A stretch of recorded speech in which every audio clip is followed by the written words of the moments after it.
Prox, a palavra é sua.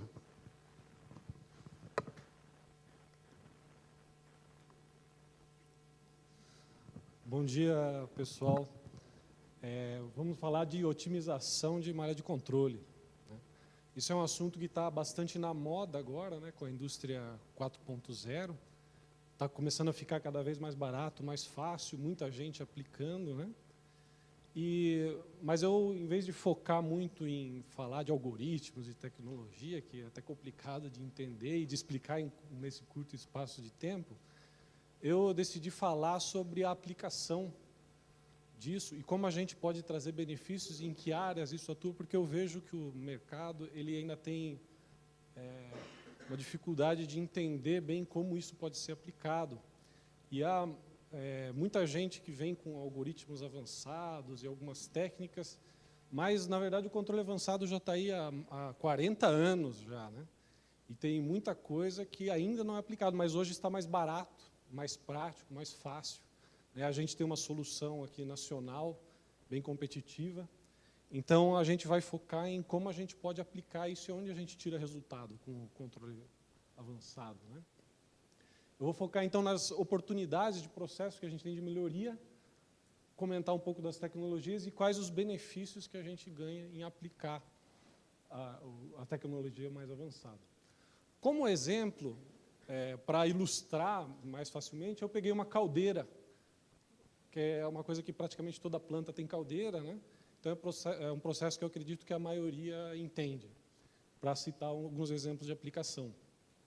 Eu não vou esgotar a caldeira, aí tem malhas que eu não estou considerando, como pressão da fornalha e outros itens. Eu peguei algumas malhas principais para ilustrar as possibilidades. Faço um comentário também, eu vi na outra apresentação aqui, o pessoal às vezes com o celular. Essa apresentação vai estar disponível para quem quiser baixar depois da internet. Então, quem quiser vai estar totalmente disponível. E o foco aqui é processo. Então, eu sou realmente especialista em controle de processo. Quando a gente fala em robô, posicionamento, controle de voo, há algumas particularidades diferentes do processo. O processo ele é mais lento, tem tempos mortos grandes, não é linear, a interação é muito grande. Então, tem uma complexidade diferente, né? E deve ser tratado de outra forma. Os processos eles sempre são multivariáveis, né? Mas eu vou abordar, então, a questão do controle de uma forma hierárquica. O que é isso? Eu vou começar pelo chão e de fábrica, a gente vai pouco a pouco incrementando. É uma forma didática para a gente avaliar aonde a gente pode ir aprimorando e aplicando as tecnologias avançadas, né? Então, como que é um controle tradicional da caldeira? A gente lê as principais variáveis dependentes aqui, como a pressão, temperatura do vapor, né? A gente tem vazão de vapor, tem excesso de ar, que avalia os gases, e tem o nível da caldeira. São as variáveis de operação dela que a gente está monitorando. A gente aplica a instrumentação para monitorar essas variáveis e atua nos elementos finais de controle que interferem na caldeira, através de válvulas de adição de controle do combustível, do ar, água de dessuper para a temperatura e a água de alimentação. Tradicionalmente, a gente tem malhas de controle independentes, os PIDs famosos, né? Porque o PID ele, já vem no sistema de controle, né? É mais fácil e é o que a gente adota inicialmente. O PID, então, a gente aplica lendo uma variável por vez e atuando em um único elemento, de forma independente, né? Nesse controle básico, as maiores interferências que a gente tem, as fontes de instabilidade, estão basicamente na manutenção, na instrumentação, nas válvulas de controle, nos controladores que podem ter problema de configuração e problema de sintonia, o próprio PID, né? E em equipamentos que podem ter incrustações, problemas no próprio compressor, né? Como foi falado.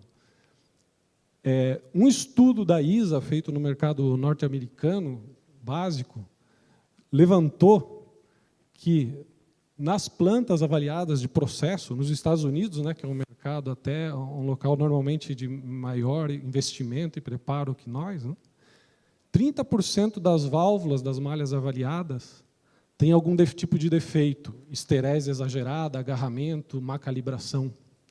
30% das malhas de controle operam em manual. 75% das malhas de controle em automático operam pior do que em manual. Quando você passa para automático, ela desestabiliza o processo. E 85% das malhas de controle não estão ótimas, ou seja, pode até não estar totalmente instável, mas não está na melhor sintonia possível. Então, há muito ganho possível ainda no chão de fábrica, ainda, em melhorar a instrumentação e a própria malha de controle PID, sintonizar ela melhor. Como que a gente avalia qual é o ganho com a sintonia e a melhora do controle? Basicamente, né, o que a gente tem é que a gente reduz a oscilação do processo com a melhoria da sintonia e do desempenho, e isso permite a gente subir o set point, como está fazendo a Luísa lá com o compressor. Agora que o controle ficou melhor, ela vai pouco a pouco subindo o set point de pressão. E essa diferença da subida do set point é que a gente consegue transformar em dinheiro, né? Isso vai resultar numa maior produção. No caso de uma caldeira, por exemplo, se a gente conseguir trabalhar com uma pressão e temperatura mais alta, a gente gera mais energia, consegue exportar mais energia, se esse é o caso, ou ser mais eficiente, economizar combustível, né? Então, essa diferença, devido à diminuição da variabilidade, é que traz o ganho. Na nossa experiência, com o ajuste das próprias malhas de controle, sem falar ainda em controle avançado, com uma boa manutenção, instalação correta dos instrumentos e uma boa sintonia, a gente já consegue diminuir essa variabilidade de 50% a 100%. Lembrando que o 100% estatisticamente é como imposto, né? 100% na verdade é reduzir para metade essa variabilidade. E o incremento no set point, ele é igual a 2 vezes a redução do desvio padrão, né? A gente tem a curva normal da variabilidade, né? 2 vezes o desvio padrão é mais ou menos aqui o ponto do limitante, né? Quando a gente reduz isso aqui para metade, então a metade do desvio padrão, 2 vezes ele, a gente consegue deslocar o set point. E é o ganho que a gente tem no processo. Então, lembrando que, né, eu acabei não comentando, a gente sempre tem um limite operacional, que é o limite de equipamento, né, de segurança, ou, eventualmente, até um limite do processo em si, né, de qualidade de produto, e entre outros itens, né. Então, a gente quer trazer a proximidade ao limite sempre, né. Aí, agora, a gente entra no controle avançado. Nós temos uma solução que usa diversos métodos de controle avançado. A gente não está preso a um algoritmo único, porque, dependendo da aplicação e do processo, uma coisa pode ser melhor do que a outra. Então, a gente usa o tradicional controle preditivo, chamado MPC, que, para processo, ainda é um dos algoritmos mais usados e com mais resultado. Mas a gente também pode usar lógica fuzzy, eventualmente. Isso, em processo, é útil, eventualmente, em casos que necessitam velocidade de resposta, como até o caso do compressor. Um algoritmo de otimização matricial, como o MPC, pode ser bastante lento, mesmo com o poder de computação que a gente tem hoje. Se você precisa de uma resposta de milissegundo, ele pode não ser suficiente. Então, a gente acaba usando equacionamentos e linearizando ele através de fuzzy, por exemplo, e com isso a gente consegue chegar a velocidades e, inclusive, colocar isso em sistemas embarcados, né? E também utilizamos inteligência artificial, redes neurais. E aqui é um exemplo, né, mas a própria rede neural hoje evoluiu muito, tem muitas variantes, né? Temos outros métodos, além de rede neural, onde é possível a gente identificar padrões de comportamento e utilizar isso e aplicar no controle, né? Além daquilo que a gente viu da manutenção básica, a gente tem outros problemas no processo.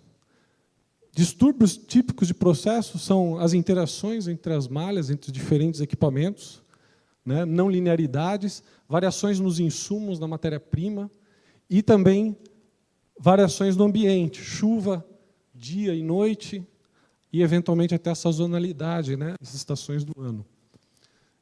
Numa caldeira, né, aqui eu estou puxando um exemplo aqui de um livro. Esse aqui é um exemplo de dados onde foi feito um teste em uma caldeira, aumentando o combustível. Então, aqui foi feito um degrau no combustível, que é uma das variáveis controladas, que normalmente no controle convencional a gente controla adicionando para fazer o controle da pressão da caldeira, né? Só que uma subida no combustível, ele, além de subir a pressão, que é esse gráfico, ele sobe a temperatura, que depois abaixa um pouco. Ele interfere no nível, que inicialmente sobe, mas depois abaixa. Aqui estava com o controle ativo. Como você sobe o combustível, você gera mais vapor, o nível abaixa, só que primeiro ele sobe um pouco, porque tem um efeito de criar mais bolhas e de expansão do nível, né? E você acaba entrando com água para repor, o nível volta a estabilizar. Mas como você jogou água, isso faz com que a temperatura caia. E aqui a resposta no oxigênio, que é a medição que a gente faz para controlar os gases, né, de saída. Então, você vê que uma variável impacta em todas, né? Há uma interação muito forte no processo. E aí é onde o controle avançado começa a ter vantagem, né? Aqui tem um exemplo simulado para demonstrar duas malhas com interação com controle PID. Aí também eu encontro em muitos livros de apresentação de gente que quer fazer propaganda botando um PID pessimamente sintonizado, oscilando, horrível, né? A gente não faz isso. Veja que em uma das malhas, o PID está bom, quase igual ao MPC. O problema é a outra. Porque como o PID só vê uma variável, ele não consegue antecipar. E, se você deixar a segunda malha muito rápida, ele vai atrapalhar a de cima, que vai ficar ruim.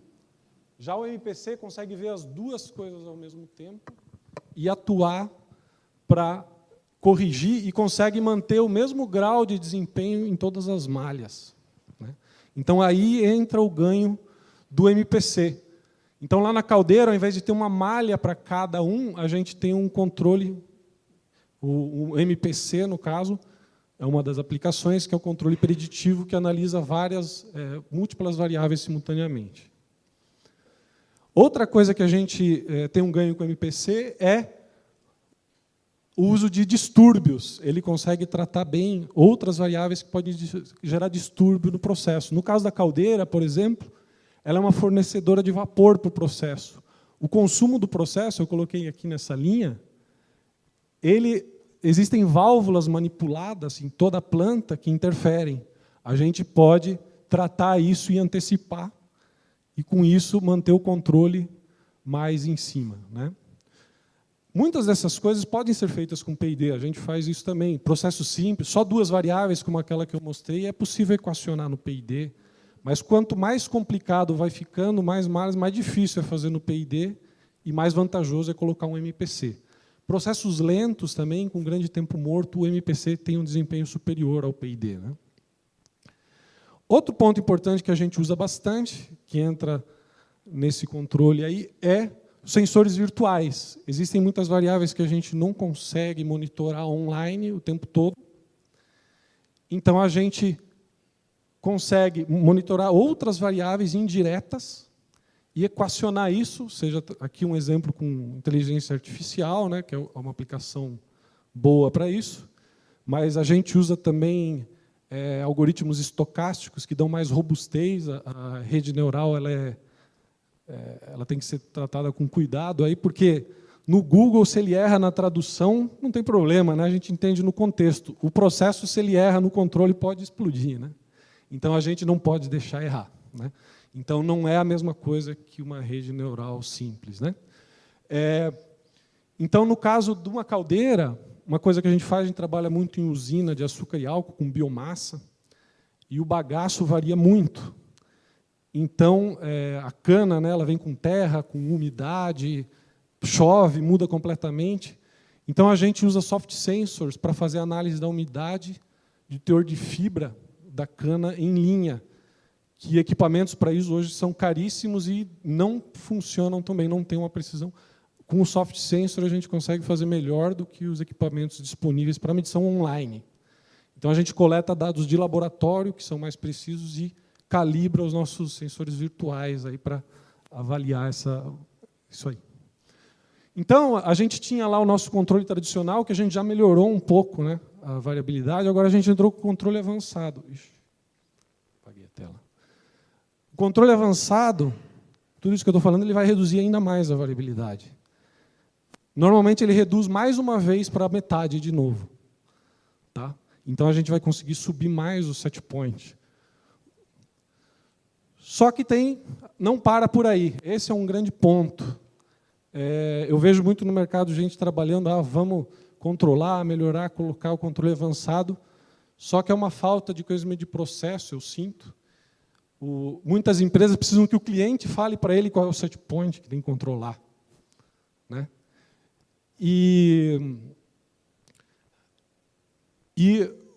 Mas, na verdade, o controle avançado, inclusive como nasceu já 30 ou 40 anos atrás, já tinha uma outra premissa importante que eu vejo menosprezada aí muito. Além das interações, do comportamento do processo, a gente tem outros problemas na planta, né, com controles manuais de sequências de partida e parada, mudanças de pontos de operação, processos batch e o próprio comportamento do operador em si. Então, eu vou mostrar aqui, por exemplo, o operador, como a Luísa comentou, que ela quer subir o set point para chegar mais perto do limite, com isso ganhar mais. Só que o operador ele não tem tempo de ficar olhando todo segundo o que está acontecendo lá no compressor ou na caldeira. Então, ele deixa lá o set point onde ele acha que está bom, está controlando, mas se ocorre algum pequeno evento que tem um picozinho um pouquinho mais próximo do limite, ele já, reduz o set point. Não dá para ficar ali, porque está perigoso isso aí. Aí ele reduz o set point e ele não fica perto do máximo que pode, ele fica para baixo. Muitos operadores não querem ter preocupação, ele prefere ficar abaixo do que parar, porque realmente, se ele deixar subir e houver uma parada de planta, o prejuízo é muito maior do que ele estar seguro, distante do limite. Né? Só que aí, eventualmente, acontece o seguinte, pode ter outros problemas de processo que reduzem a variável. Por exemplo, uma caldeira, você reduz lá a pressão, a temperatura, para evitar a temperatura máxima que a tubulação aguenta, só que pode ter um problema no combustível, outras coisas que reduzem um pouco a temperatura. Aí está mal isso aqui, vou subir o set point. E ele sobe o set point aí mais alto do que estava antes, porque ele quer recuperar a temperatura. Só que não é exatamente aquela malha que está fazendo isso. Né? Aí, quando volta lá para cima. E pode até dar um trip na planta. Quando não dá, ele volta o set point mais baixo ainda. Né? Porque ele não quer de jeito nenhum ter problema. Então, esse é um problema que ocorre aí relativo à operação, que o operador ele não consegue ficar acompanhando qual é o set point melhor, que ele tem que pôr a todo instante. É difícil para ele visualizar. Há um outro ponto importante, é que, normalmente, os engenheiros de processo, da planta, de gerência, eles estão preocupados com a gestão e eles têm uma visão do balanço de estado estacionário. Qual é a vazão nominal do equipamento, o que está acontecendo. Ele, dificilmente, o engenheiro de processo tem uma noção da dinâmica, de eventos. E, mesmo que tivesse, também é difícil você atuar, porque você teria que estar ali monitorando aquilo todo o tempo, né, para saber aonde intervir. Né. Então, o controle avançado, o MPC especificamente, ele tem uma vantagem sobre os outros algoritmos, que ele consegue trabalhar com restrições. Você, ao invés de colocar aqui, eu mudei, um set point de temperatura e de pressão, você coloca um limite de temperatura e pressão. Então, ele vai controlar para que não ultrapasse aquele limite, não mais para manter um set point. Ele vai sempre tentar ao máximo. Então, aquele controle de subir o set point, o próprio sistema vai fazer. Ele vai verificar o que está acontecendo e vai conduzir o set point para o limite. Ok? Esse é o controle chamado com restrições. Em inglês se chama constraint control, se acha nos livros aí. Né? Então, esse é um controle importantíssimo que vai maximizar o resultado da performance anterior de reduzir a variabilidade. Né? É também um controle que traz um importante retorno de segurança dos ativos, né? Em evitar que se ultrapasse também esses limites. Porque ele percebe, como é uma malha que está analisando muitas variáveis ao mesmo tempo, né, ele percebe quando o sistema pode querer sair do controle e ele sozinho vai reduzir outros elementos e tal para manter sempre abaixo do limite estabelecido. E a gente tem ainda mais um passo. Além da questão de estar buscando sempre estar nos limites do equipamento e do processo, o próprio limite do processo nem sempre é constante. A gente, por exemplo, os pontos de operação mudam, as diferentes áreas, as diferentes operações interferem umas nas outras, né? A gente tem, por exemplo, o vapor da caldeira vai para outras áreas do processo, refrigerantes, né? Preparo de matéria-prima, tudo isso afeta o processo e muda o ponto que ele pode operar dependendo das condições que estão de outras áreas, né? E a gente também tem efeitos do mercado, mudança de set point de produção, mudança de produto, conforme a demanda dos clientes e do mercado, né? Aí entra um outro item, que é a otimização em tempo real, chamada otimização global, onde a gente otimiza o ponto de operação, aquele limite online. No caso de caldeiras, por exemplo, que a gente pode fazer, aí há vários casos, né? Quando a gente tem múltiplas caldeiras, por exemplo, a caldeira sempre tem um ponto de eficiência de operação melhor, próximo na nominal, né? Isso também é variável, com outras condições, a gente pode fazer um cálculo online da eficiência da caldeira, de duas caldeiras, e buscar trabalhar no ponto ótimo e definir qual caldeira tem que trabalhar com vazão maior, qual menor, para estar num ponto de mais eficiência do conjunto de caldeiras. Se você tem consumo de vapor, exportação de energia, há vários itens aí que interferem e a gente pode buscar o ponto mais eficiente dependendo do custo do combustível, do valor da energia vendida, que pode ser variável. Então, a gente pode ter cálculos que estão definindo os pontos de operação online. Então, além de termos a busca do limite, a gente pode ter um controle com mudança do limite. Então, esse era o que eu queria passar, né, o principal. Aqui, também um estudo, esse estudo é baseado em aplicação de controle avançado, especificamente. Ele não entra no último item que eu falei, que de otimização global, é só até o terceiro. Os dados típicos de ganho nesse tipo de aplicação em processo são esses. Um aumento de produção de 1% a 6%, redução do consumo de energia entre 3% e 10%, aumento do rendimento de 2% a 10%, redução da variabilidade e, normalmente, o tempo de retorno do investimento é de 3 a 6 meses, mas isso varia bastante, processos de alto valor agregado, esse retorno pode ser em 1 mês, 2 meses, plantas menores podem ter um tempo de retorno um pouco maior, mas normalmente cai nesse caso. Como a gente avaliar se vale a pena colocar o controle avançado? Eu diria que se você pegar o número menor de todos esses aqui e fizer um cálculo e já dá um bom retorno, você pode fazer com certeza, porque esses números menores eu garanto que são possíveis atingir.